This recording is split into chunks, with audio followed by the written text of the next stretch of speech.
matter. All right. 6 seconds and you're on. Today is March 5th, 2011.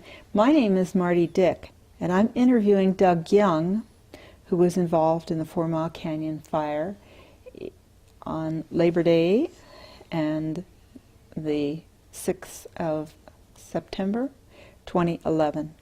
This interview is being recorded for the Maria Rogers Oral History Program, and it's being filmed by Don Dick. Doug, I understand that you are and have been a resident of Sunshine Canyon for quite a number of years. Yes, thank you, Marty. That's right, my name is Doug Young, and I moved to Sunshine Canyon in January of 1990. I live at 79 Eagles Drive, which is approximately 2 miles up Sunshine Canyon, which is approximately 2 miles west of the city of Boulder, city limits.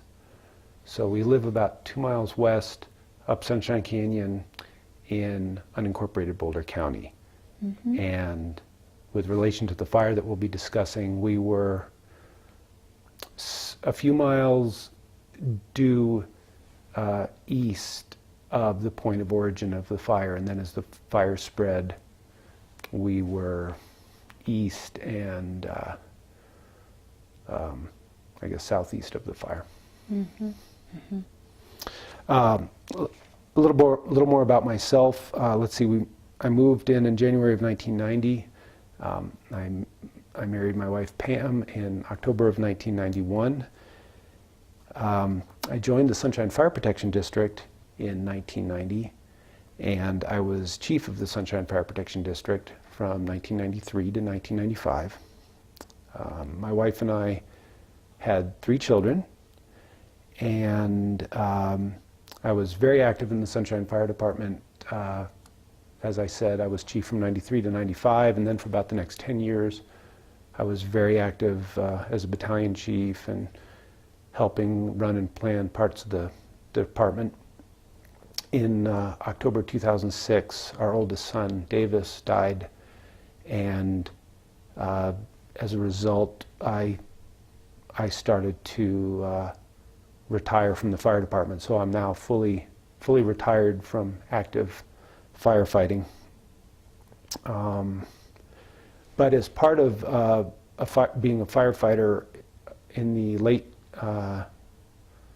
90s, I did create and implement a master plan for the fire protection district. So after I was fire chief, I realized that we needed some long-term strategic planning. So we put together a long-term master plan, which we were able to pass a mill levy, and we were able to fund the plan.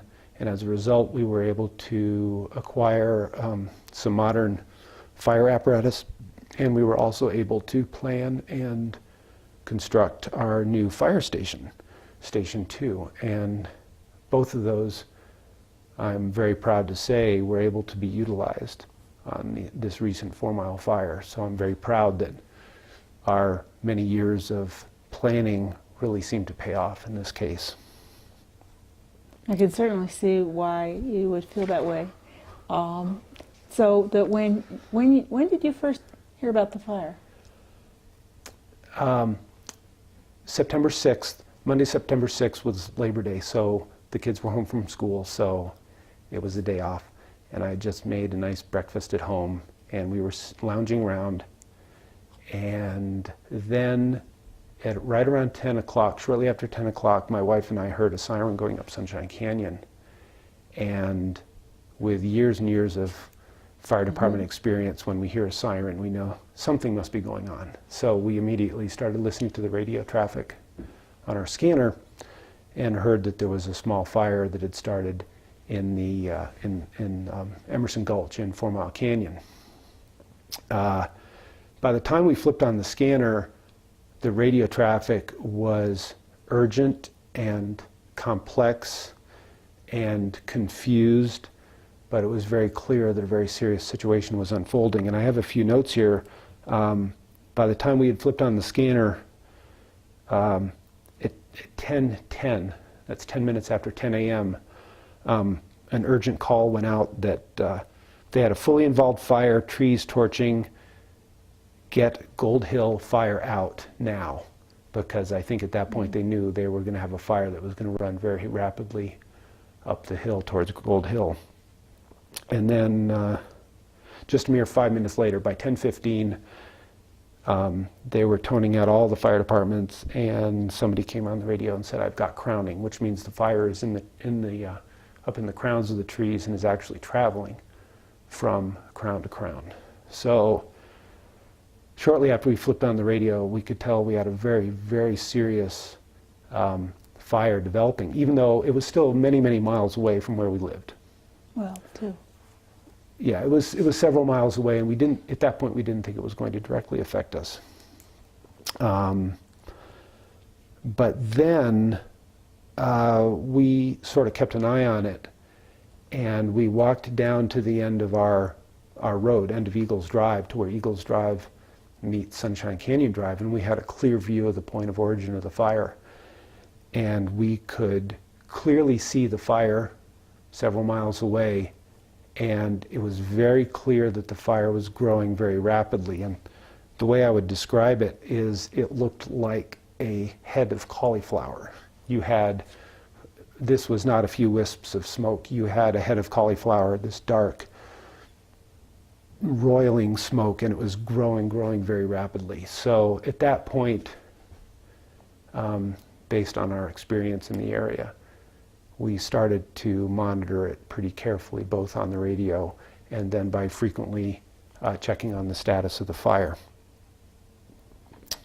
And I guess I'll just continue to describe from there. We continued to walk down to the end of our road, and by 11 o'clock we could tell we had a very serious situation on our hands.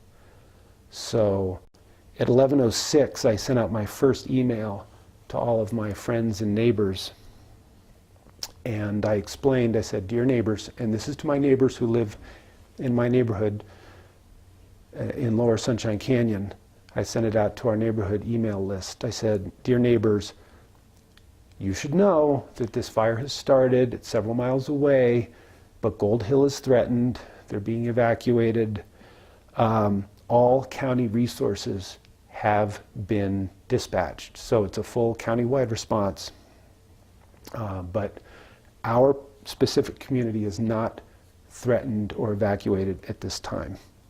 Now this is at 11:06. This is approximately an hour after we first became aware of the fire.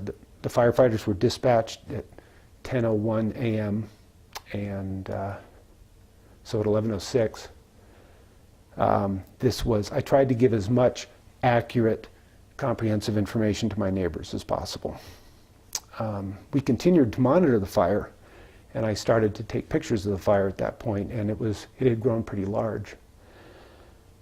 And my first Facebook post was at 11:18 when I basically echoed what I had sent to my neighbors. And I posted that there was this fire growing, and I posted some photos of it. At 11:45, I sent out a follow-on email, and I said, "Dear neighbors, the fire has gotten much, much worse. There's a smoke column arcing overhead." It was directly arcing overhead, which means that the wind was blowing towards us from the fire. There was And how fast was that wind, Doug, do you know? You know, that's a good question, Marty, and I don't know exactly. I would describe the wind, the surface level winds, as kind of blustery. Mm-hmm. I don't know what the 20-foot winds were, or the winds aloft, but the winds aloft were strong, steady, and sustained. So enough so that we had this deep orange column arcing overhead. And at that point we had ash falling in our neighborhood. And so in my email I said, "Folks, there's this smoke column arcing overhead. That is a watch out situation. We have ash falling in our neighborhood, which means that irrespective of how far away the fire itself is, we could easily wind up with spotting and spot fires in our neighborhood. So at 11:45, and again, this is just about an hour and 45 minutes after people were dispatched to the fire, I told my neighbors, I said, I know you're all having a nice comfy day at home, but I'd strongly recommend that you stop whatever you're doing and you slowly start getting dressed, putting things away, and preparing yourself in the event we are evacuated. I didn't tell anybody to evacuate, but I wanted to get people mentally prepared that this was no longer business as usual and that something very, very serious was going on. And I guess I should also point out at that point, we were in close contact with some good friends of ours, the Waltman Wongs. Steve and Felicity Waltman live at 1441 County Road 83, which is in the Sunshine Fire Protection District. And it was directly north of the fire. And Steve Waltman has been a firefighter for many, many years, and he was one of the first firefighters to respond. So he ran out his door Monday morning to respond. And about an hour later, he called his wife Felicity and said, "This is a big one. It's going to be bad. Get out now."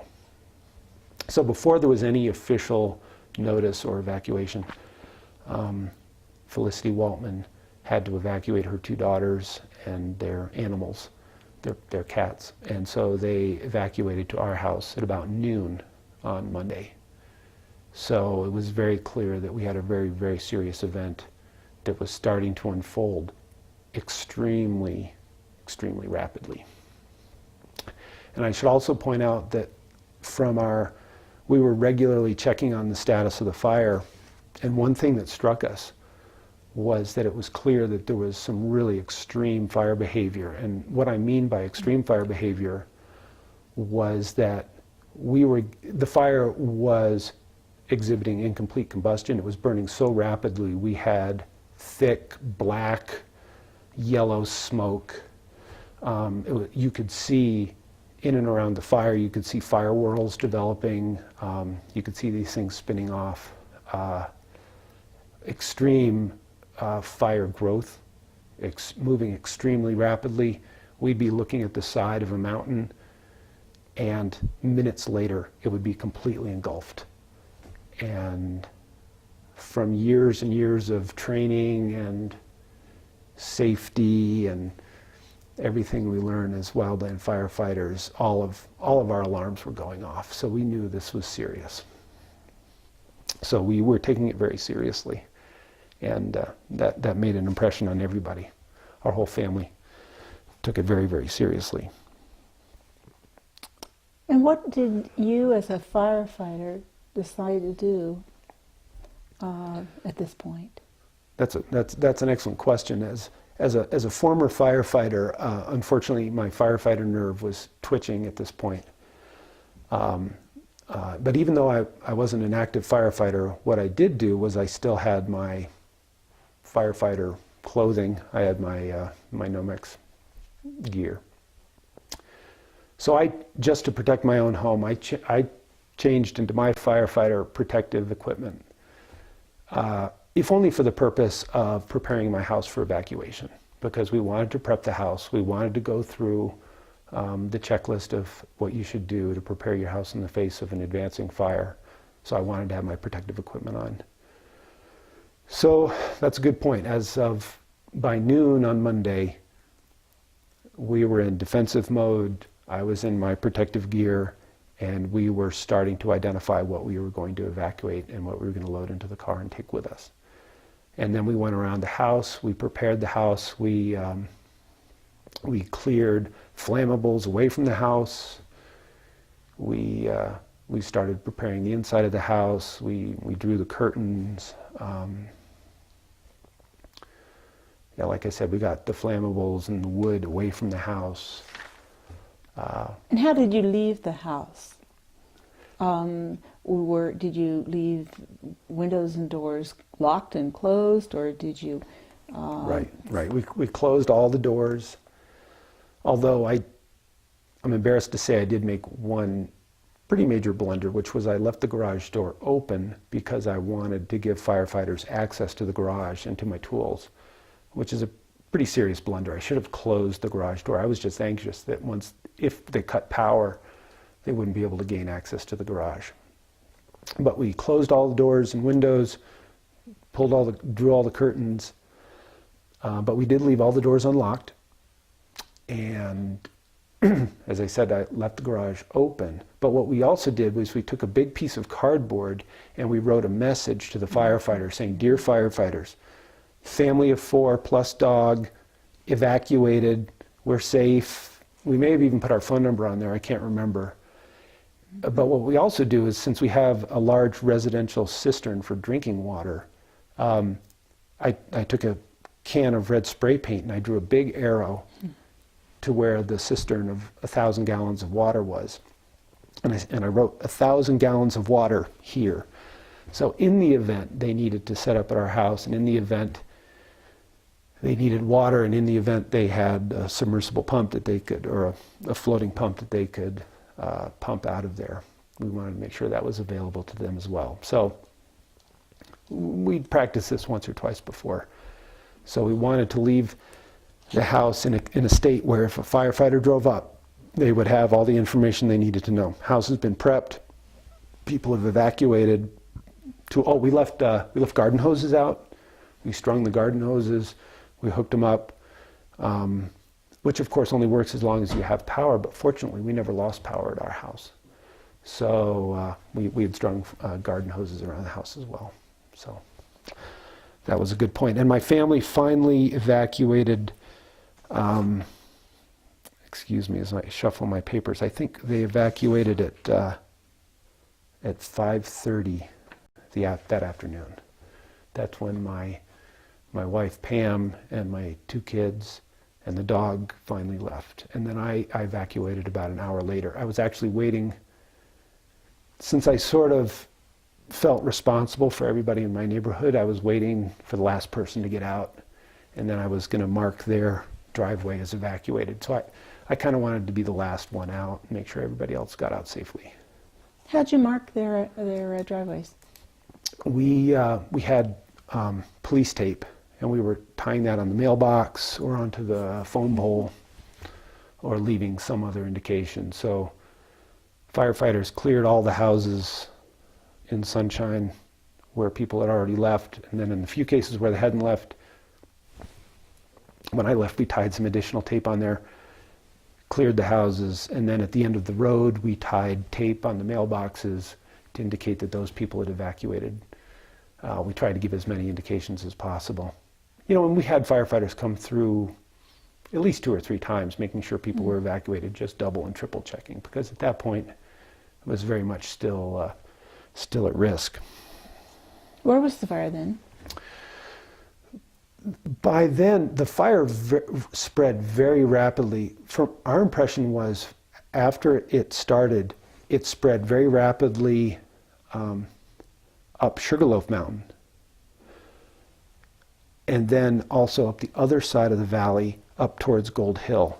And it was really the flame front that ran up towards Gold Hill that, when the wind shifted, became a huge flame front that blew, that it expanded, I think, in a northward direction, and eventually it reached our canyon, Sunshine Canyon Drive, and eventually across County Road 83, I believe around 3 or 4 p.m. on Monday afternoon. So by the time we evacuated, Pam and I, the fire was on Bald Mountain. And Bald Mountain is about 4.5 miles up Sunshine Canyon Drive. And Monday afternoon, we had seen the heavy air tankers, which were finally able to fly We had seen them dropping slurry on Bald Mountain. So fortunately, they were able to hold the fire at Bald Mountain, but Pam and I could see Bald Mountain very clearly from our driveway. And we had established that as one of our trigger points. We said, Pam, if fire comes over Bald Mountain, that's when we evacuate. Because at that point, we had not gotten any official evacuation, and there was some kind of technical screw up with the reverse 911 system. And although some of the residents in Sunshine had gotten the original evacuation order via telephone, but those of us who lived in the larger area, we did not get our evacuation call until I think it was around 5 or 5:30 that evening. And in fact, I have 2 phone lines. My second phone line, I didn't even get that call until later that evening. So in other words, by the time we got the phone call to evacuate, we had been convinced for hours that we were going to need to evacuate. And so... Had you been using cell phone then? Or your house phone was working so that you could stay in contact with people? We were very fortunate in that we never lost power or internet or phone service. So in fact, for the duration of the entire fire, we had power. It's because where we live in Lower Sunshine Canyon has a different utility feed from Upper Sunshine Canyon. So we were very lucky in that they'd never had to cut power for safety, and nor were the power lines affected by the fire. So we had power, which was great. We had internet. We were able to keep people apprised. We were a mini communication hub that people were able to call us, and we had 2 phone lines so we could call out, and we got a lot of questions. That's one of the hardest things, maybe you recall this as well, one of the hardest things to deal with when you're facing something like that is that suddenly everybody's calling you, asking you how you are. Are you okay? Do you need a place to stay? Which is really wonderful, but it was almost unmanageable, all the phone calls and emails and Facebook posts asking if we were okay. So in a way, that's why Facebook was nice. I could just say, we are okay, thanks. And we could send out one email saying, we are okay, thanks, which helped a little, I think. And I believe you also tried to contact a nearby homeowner who was out of the country. That's right. Our next door neighbor, who lives on the hill above our house. In fact, his driveway was an excellent vantage point for watching the advancing fire. And they had been out of town traveling on vacation with some other neighbors, and there was a house sitter at their house. And I don't think their house sitter had bargained for this at all. And we hadn't gotten official notice yet at all, but when we saw the house sitter driving in and out, we said, hey, you should know what's going on. This is what we're planning to do. The rest of the neighborhood is doing this. You should be aware of it. And she was very, very grateful. And I think she had her own pets as well as our neighbors' pets to take care of. And so we exchanged contact information with her. And eventually, I wanted to get through to my neighbor who was on vacation, so eventually I got through to his cell phone and reached him on vacation. So he was somewhere comfortable, somewhere having a great time. They were planning to be home for a few days. And I said, but did you hear about the big fire? And he said, yeah, my house sitter told me about it. She told me where it was, and it's miles away, so I'm not worried. And I said, well, do you realize it's spread? Do you realize there's fire coming over Bald Mountain? Do you realize that we're being evacuated and that it is really a very, very clear and present danger? And he hadn't been quite aware of the gravity of the situation because I don't think the house sitter had been able to articulate it. So we brought him up to speed. And so we were able to evacuate his house sitter, get her to a good place in town, and to secure his house. But also, since he has a gated property, I arranged with him to, he gave me details on how to leave the gate open, because if fire had spread to our area, it would have been vital firefighter access. So we were able to leave all the gates open so that people could access it if necessary. We have another neighbor with gated access as well, and so I made sure to leave their gates open as well. So what do Myers have you to be thankful for? Fortunately, we weren't threatened by fire, but it worked out great. So you moved with your family to Boulder, wondering, of course, what was going on up there. You spent the night in Boulder, if I recall. Then what happened? Tuesday morning you woke up and... Or maybe Monday night you Tuesday were morning, watching... so I'll start by saying Monday evening. Good, thank you. We evacuated to Boulder, and we just called some friends up and said, we're coming over. I don't know if I imagined it in my mind that they had offered their house, but for some reason I said, we're showing up. And they were wonderful. And so my wife evacuated with the 2 kids and the dog. And on her way out of our neighborhood, the road was roadblocked. This was at 5:30, so it had probably been roadblocked by now for 5 or 6 hours. So as she was exiting the roadblock, she actually encountered some other good friends of ours who own a second home inside the burn area. And they were greatly concerned about their second home. And they were trying to get up there to rescue their personal belongings, and they weren't being allowed up. And it just so happened that they were best friends with my daughter. So we said, great, now our daughter has a place to spend the night. So she was thrilled. She got to spend the night with her, the rest of the week, in fact, with her good friends. And we evacuated to some good friends in Boulder and spent a couple of nights there. My son spent the week there going to school. So they had friends to go to school with, and that was great. The support from the folks in Boulder was absolutely fabulous. It was really nice to reach out and have that community safety net there for us. So we evacuated to our friend's home Monday night, and eventually I showed up. I evacuated at about 6:30 after I zipped everything else up. I was Facebooking out on my deck saying, gee, the fire is getting bad. There is ash landing on my keyboard. And you know, when ash is landing on your keyboard, that could be an indication that it's time to evacuate. So a little while later, I packed up and left and went to our friend's house, and it was wonderful.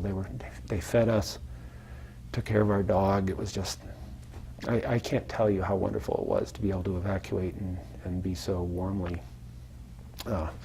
taken care of.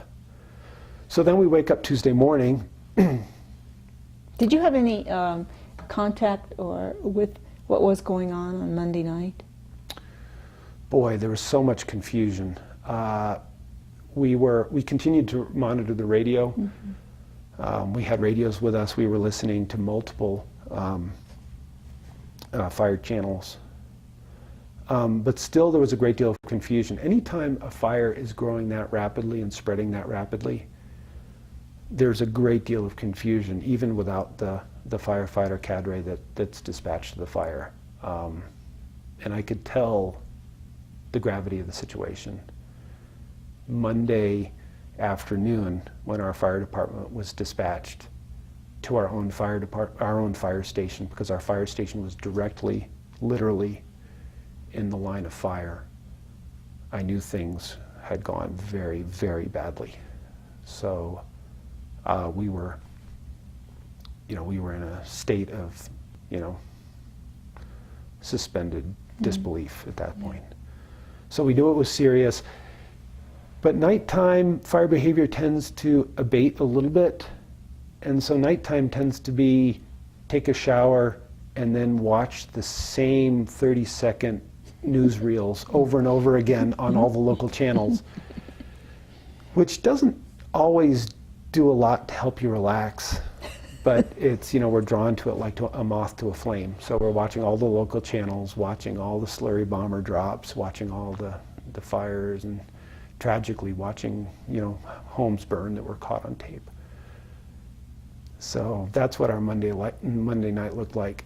It's a miracle we were able to sleep at all, but I think we were just so exhausted, we finally passed out. Mm-hmm. So then Tuesday dawned. Then Tuesday dawned. And fortunately, our kids were able to go to school, and our son rode bikes to school. That's something he doesn't get to do normally, living up here in the mountains. So for my son, it's a treat to be able to ride a bike to school with his friends. And at that point, I can't remember, at that point, I had been going to some of the news conferences that were being held at the Incident Command Post. And I think maybe I went to one Tuesday morning.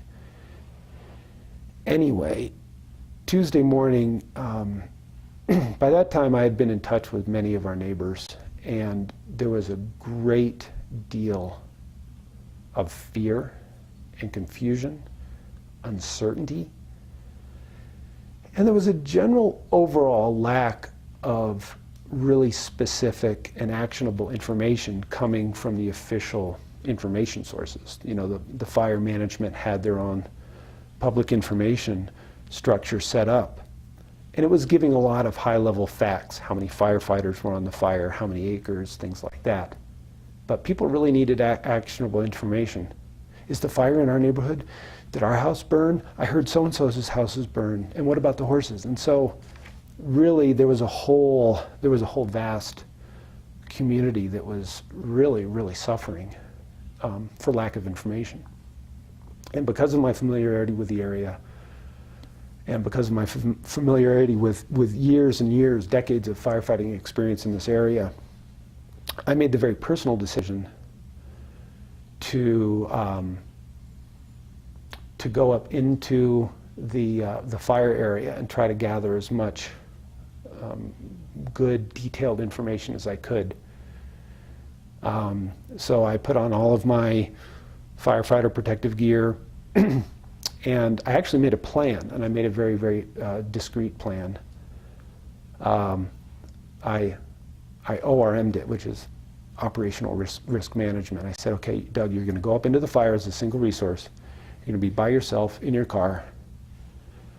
And I briefed myself on all the safety details I should find, and I told myself, okay, you're not going to go down any driveways. It's far too dangerous. You're going to drive up, stay on the main roads, and your sole task is to document from the road what houses were still standing and what houses had been destroyed, and just make a note of the time based on whatever you learn.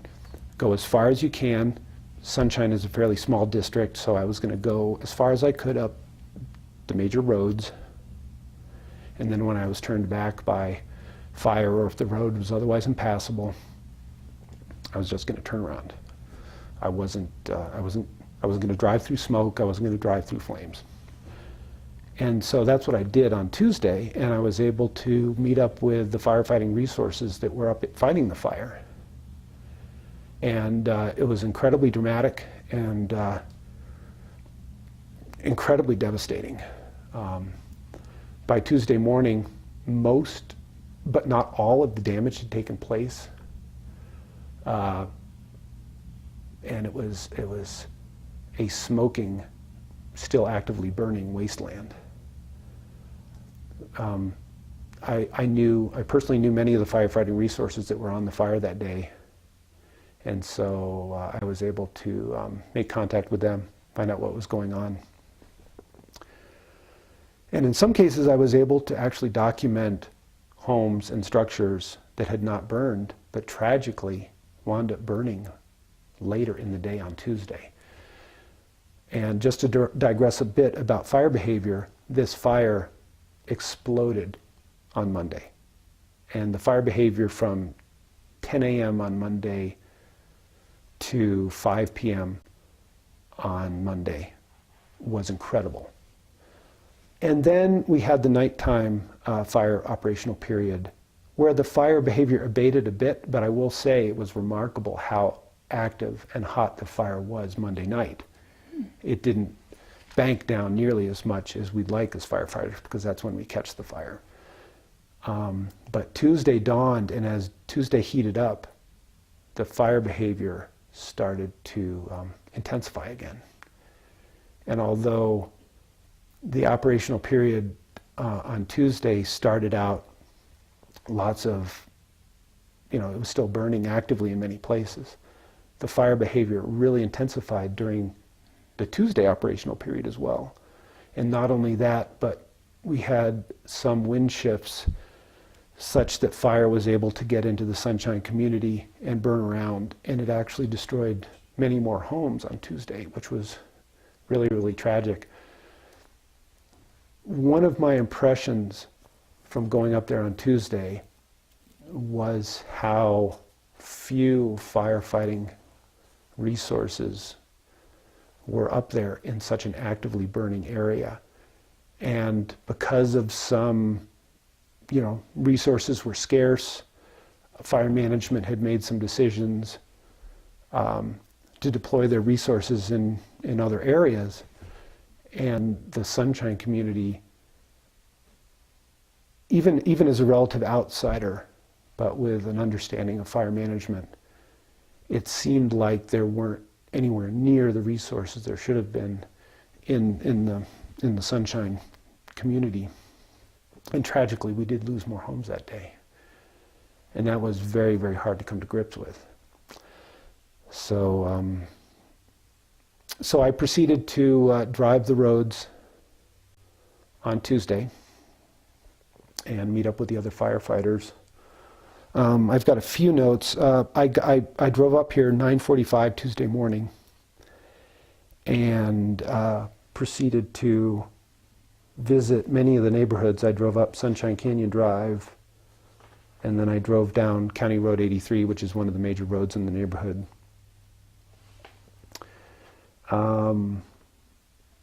Let's see.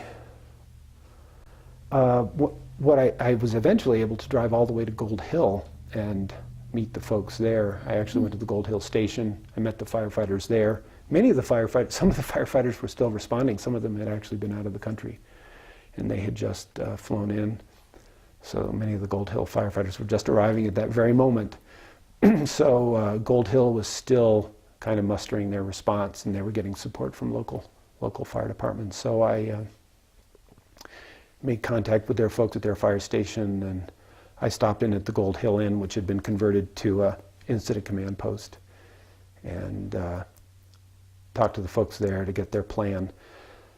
One of my secondary goals was I was trying to make sure all the divisions were in contact with each other, and there were some communication hiccups because of radio capabilities and who was monitoring what channels. So I was trying to get everybody on the same page. I was trying to say, hey, this division soup is trying to reach you on this channel, and I was trying to stitch that stuff together because it was a bit sobering that not everybody was in good communication, and I felt at that time it was really important to try to have everybody on the same page. So anyway, that was, I don't know if I helped or not, but that was one of my operational goals. So then I returned back to Sunshine. I actually had lunch at my house. I was able to go to my house, made a peanut butter and jelly sandwich, sent some emails, and went back out. One thing I was able to do was that afternoon, one of our firefighting crews was actually fighting a structure fire. Actually, a garage had caught on fire. And this was incredible. They described it to me. They said, Doug, the fire had just crept up to the garage. It was just creeping through the grass, and they didn't think anything was going to come of it. And so they left the house, and they didn't spend any more resources on it. And when they came back, the fire just crept up to the edge of the garage and apparently had gone up the side of the garage. And by the time I was there, they were fighting a fully engulfed garage. The garage was fully engulfed, and they were in defensive mode. They were protecting the house, and they were protecting the surrounding trees. So I brought them some chainsawing resources and made sure they were okay. Gave them some stuff. I guess I gave them fuel and bar oil and a file and some other stuff. So I helped them out.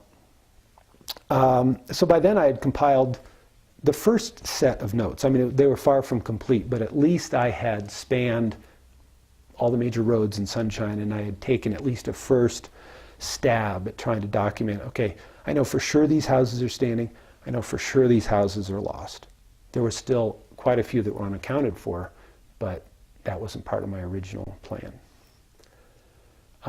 So I wound up going back to our Sunshine Station 2, which is at about the 6-mile marker of Sunshine Canyon Drive. Which is Highway 52. Highway 52, thank you very much.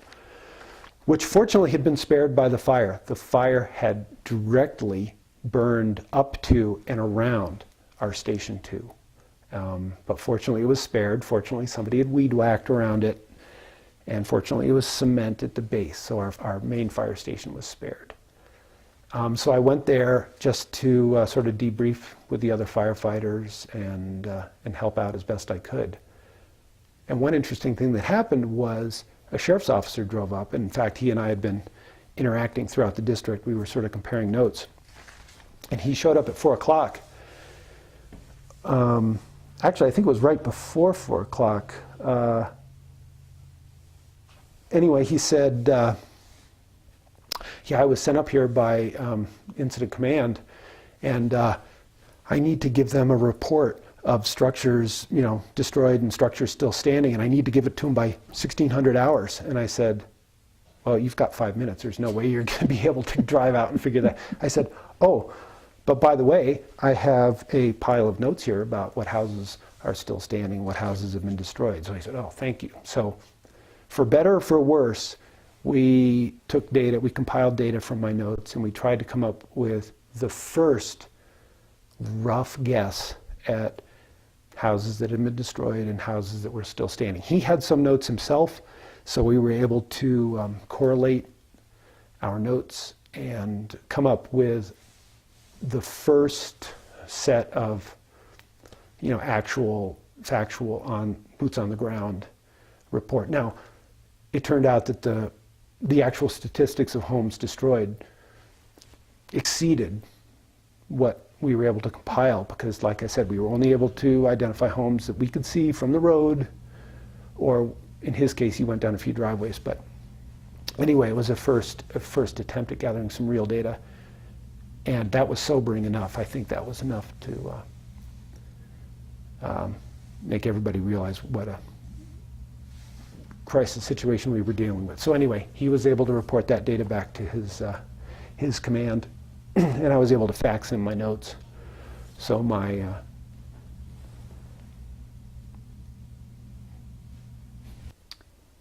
And Doug, during this time, your family was evacuated to Boulder. Can you tell us a little bit about that? We were evacuated for a week, and by a week I mean 5 days. And it was interesting living out of a suitcase, out of a hotel for a week. Our kids were with very good friends. Each of them was staying with good friends, which was great. They said they loved being with their friends because it took their mind off of the fire and the possible threat. In one case, my daughter was staying with friends who were very, very concerned about their second home, which was in Sunshine. And so actually, there was some anxiety in their household. So it was impossible to get away from the fire that week. We had firefighters, helicopters lumbering overhead. You had fire trucks driving all around Boulder. It was like living under siege for that week. And so as much as we tried to get away from it, I think it was on everybody's minds. So our kids had a pretty good, they were with friends and they enjoyed going to school. The school district was incredibly supportive. The Boulder Valley School District was incredibly supportive. They had an excellent emergency response plan already in place that they were able to execute against. They were able to take care of our kids, provide for all their needs. They were prepared to send individual vehicles to pick up our kids wherever we had been evacuated to make sure they got to school. Fortunately, we were able to drive them, our friends were able to drive them, but the school district put all of these resources at our disposal. They were even going to offer to give our kids vouchers for school lunches that week to make sure they were getting fed regularly, because we had no refrigerator, we had no food. So that was really, really nice of them. So the school district was great, and they made sure that our kids' needs were being met. Although, ironically, my daughter Ellen pointed out that she would go to school, and my daughter was looking to go to school to get back to some normalcy. But when she would go to school, everybody would ask her, oh, how are you doing? Is everything okay? Did your house burn? And so that was a little bit tough for her, because she was trying to get away from it all and return to some normalcy, whereas everybody else was captivated by this. And we got a strong sense of, we had been evacuated from the fire. Everybody else was kind of watching the fire from miles away, so there was some kind of spectacle going on there. But we were greatly appreciative of the great job that the school district did. I want to tell you a little bit about my family's reactions to the fire and to being evacuated.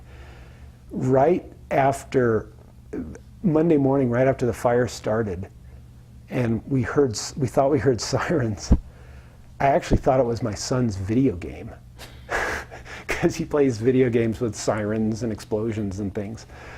And my wife pointed out, no, he's doing homework. And it's like, okay, so it's a real siren. So we went and turned the radio scanners on. And our kids' impression was, after Mommy and Daddy had gone down to watch the fire a couple of times, they walked down with us, and they brought the dog. And their recollection was that it was smoky, they could see the smoke. But a wildfire doesn't look necessarily dramatic the way you might think of it in your mind. It's really not flames reaching to the sky. It's really just a pile of smoke. And so to the kids, it's like, okay, I see the smoke, I see some flames, let's go back to the house. It was sort of boring in kind of a dramatic way, I guess. Like, okay. But I asked my kids afterwards what was their impression that day, and they said that Pam and I were fidgeting that day. They said that we were fidgeting a lot and that we were pacing around the house a lot. And I thought that was incredibly observant of them, because that's exactly how I felt. I was just nervous that day. I was nervous and on edge. My son even said that Dad had his firefighter face on, which is this really serious face I get when I'm in the zone. And so the kids were incredibly observant about what their parents were going through at that time. My wife said that she was doing laundry that morning, and she just stripped our bed, and she was listening to the radio, and she heard how serious the fire was. And she said, you know what, I better get some clean sheets back on the bed, because I think we may wind up evacuating this afternoon. Around noon, our good friends the Waltmans evacuated to our house, so that sort of added to the whole spectacle of it. Their husband had called, said, get out now, so they evacuated down to our house, which was still inside of the evacuation perimeter, but it was out of the direct line of fire. So we had them at our house. They don't have their stuff with them. We're trying to get ready to evacuate. The nice thing was, we had an extra pair of hands to help us evacuate, so Mrs. Waltman was able to go around the house with us and help us prepare the house, which was really, really nice. And then eventually, within an hour or two, they left and went to town, and then we followed a few hours later. My other impressions that my kids had was, with all this fire going on, my son Alex, who's 14 and he's a freshman at Boulder High School, he was still concerned about his homework, because he had a really, really tough class that semester, and he was really, really trying to work hard for his teacher, and he was really concerned about his homework for this one class. And so we actually had them do some homework that day. I think the kids were better at that than we were. Once we started evacuating, we had Alex take photos of everything in the house, because we wanted to document as much as possible. And even though we didn't lose personal effects, many people did. And so documenting your various personal effects can be very, very helpful when you're trying to recover after the fire. My daughter also was concerned about her homework, and she did homework while her brother was doing homework. While she was packing, she was thinking, I might not see this again. And so she was processing it, but at the same time, in her heart, she said, I really don't think our house is going to burn. But yet she was kind of visiting that part of her consciousness. My son remembers how orange it was outside. The smoke column was this orange, black, yellow, roiling cloud that was going up and arcing over. So it was blotting out the sun. Everything was orange. It was just positively unreal. My daughter Ellen, as the ash was starting to fall around our house, our daughter Ellen actually thought of the city of Pompeii, and she actually started to think about that. And even though it wasn't a volcano, it was a fire, she was starting to think about the ash falling. And she was actually more concerned about spot fires developing than, lava. She was actually more concerned about the ash and the spot fires than the actual fire itself, which was pretty spot on because it was bone dry. And we're really, really lucky we didn't get any spotting in our neighborhood because that would have been disastrous. Other recollections our kids have is the Red Cross took great care of us. When we were evacuated, we stayed at a wonderful extended care place that included a wonderful breakfast. But the Red Cross did a great job of setting up at our local YMCA. And so you could stop by and get food. And plus, they served meals 3 times a day. But what my kids remember was, well, a lot of evacuees will tell you, we didn't take enough clothes with us. We didn't take enough socks and underwear. And so it really made an impression on my kids that there was a whole trailer full of, lightly used donated clothing that was clean and folded and ready to go. And it was such a treat for them to be able to go and get a pair of socks or some, kid underwear. I mean, it was just a very, very precious moment that I think just made a big impression on them. They said their friends really, really helped a lot. And I think that's something to bear in mind, that kids, crave that normalcy, and they find that normalcy in their friends. And it's just a wonderful, wonderful support network. Even though going back to school, all of her friends were asking about it, still, it helped them start to get back to normal. And when were they able to return to their home?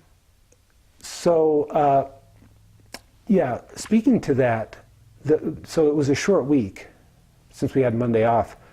And it was funny because every day, Monday I was like, okay, well, I'm going to go to work tomorrow. Tuesday, I did not go to work. I wound up trying to document the fire.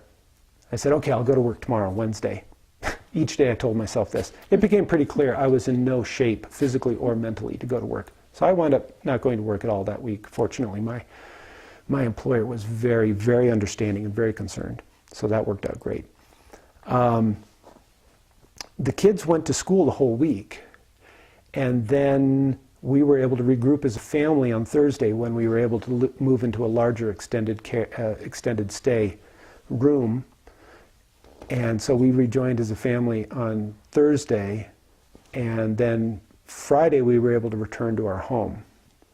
They let us into our home, but the school buses still weren't running, so they'd been walking to school and riding bikes to school with their friends. The dog was staying with us as well, and that was one of the wonderful things about the extended stay facility we were at. Fortunately, Pam had called Tuesday to get a reservation because everything in Boulder filled up, full of evacuees. And fortunately, this place took dogs. They waived the pet fee, so our dog was able to stay with us. And they were so sweet. This one hotel we stayed at even went out and bought bags of dog food because we didn't evacuate with our dog food. And there we are in this basically hotel room. And so we were able to go to the front desk and fill up our bowl with dog food. It's the little things that just make it, that really help you get through something like that. So that was wonderful. So then we had a weekend at home and just in shock dealing with it. And then Monday, this is a week after the fire started. Monday, the kids went to school. We had to drive them to school because the buses still weren't in operation, and they weren't running the bus routes up through the fire yet. Tuesday, they started rerunning the buses, and the buses ran a partial route. So the bus was able to get as far as our house, but the bus stopped at the intersection of Poor Man Road and Sunshine Canyon Drive, which is about 2.5 miles up Sunshine Canyon. So the bus was able to run that week. And then they opened up that roadblock and they moved the roadblock farther up to Bald Mountain, which is at about 4.5 miles up Sunshine Canyon. And that was right at the edge of the burn perimeter. So the bus was able to go that far. Eventually they started letting the bus ride, because once they let people back into the burn area, back into their homes, the bus was able to get up and get those kids.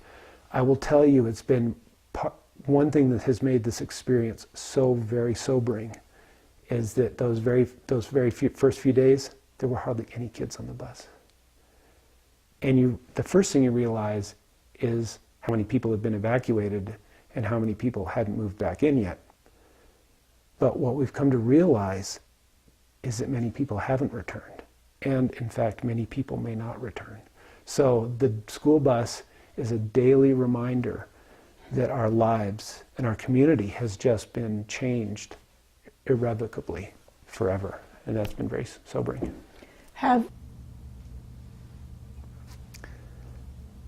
We were allowed to return to our house on that Friday morning.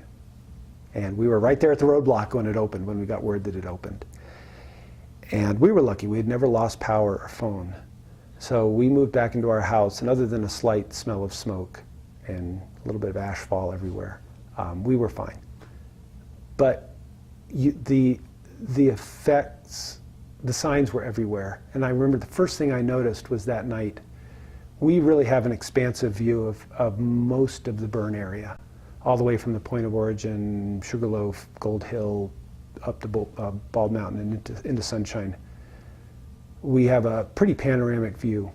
And I remember really being struck that night and for subsequent nights, the lack of lights where homes should have been. And it wasn't simply that homes had been destroyed. Power was still out in the burn area. But I just remember thinking, this whole vast community has just been devastated, and it's missing. It's where we partied, it's where we laughed, it's where we cried, it's where we socialized, and it was all turned off, and much of it was gone. And so we lived with that. So we're, even though we didn't lose our house, we had this sort of residual peripheral grief we were going through, largely on behalf of our friends. Many, in the burn area, it was weeks before these folks were allowed back in. Those who still had houses standing, it was a week or two or more before they were allowed back in, before they had power. And once they were allowed back in, of course, they were dealing with a disaster area. And they had to clean their houses out. And I just remember that first day the bus started running. It was a Tuesday after the fire. So it was a week and a day after the fire started. And the bus was running, and I just remembered how few kids, it was almost empty. I think my kids were the only kids on the bus. And it was really sobering. And as they opened up more and more of the burn area, the bus was able to do more and more of its route. And there were hardly any kids on the bus. And I realized some people have lost their homes and they've moved away, and they're not going to be on the bus for a year or more. Or many people who had evacuated and who weren't allowed back in yet and who didn't have power. And so that school bus every morning was just a reminder of how the community had just been devastated. And then at the same time, there we are waiting at the bus stop every morning, and it was a steady stream of disaster recovery vehicles going up the canyon every morning. And at night, they'd come rumbling down. We'd see the disaster recovery crews, the Excel trucks, these armies of Excel trucks would go up in the morning. We'd see these huge, huge dump trucks rumbling up in the morning, and they'd come down full of cleaned out foundations and recovered foundations that had been torn out. So that whole change in the traffic pattern just left such a effect on us, and we watched this evolve. So over the past 6 months, it's been almost exactly 6 months, we've watched those disaster recovery vehicles and removing the foundations and trucks coming down the canyon full of cement. And then we started to see county vehicles going up and other administrative vehicles, and now a few permits have started to be pulled. And so now that when I go down to the bus stop, I'm seeing some cement trucks going up the canyon, to pour cement foundations. So it's like we're starting to see the first signs of rebirth and regrowth to our community. And so that's really, really nourishing, and at the same time, I can't help but think about how many people aren't going to be able to move back in, or it's going to take them months or years to get to a point where they start to pour their foundation. So the traffic at our bus stop is just a perfect metaphor, a perfect reminder for what our community is going through and the really, really long path to recovery that lies ahead.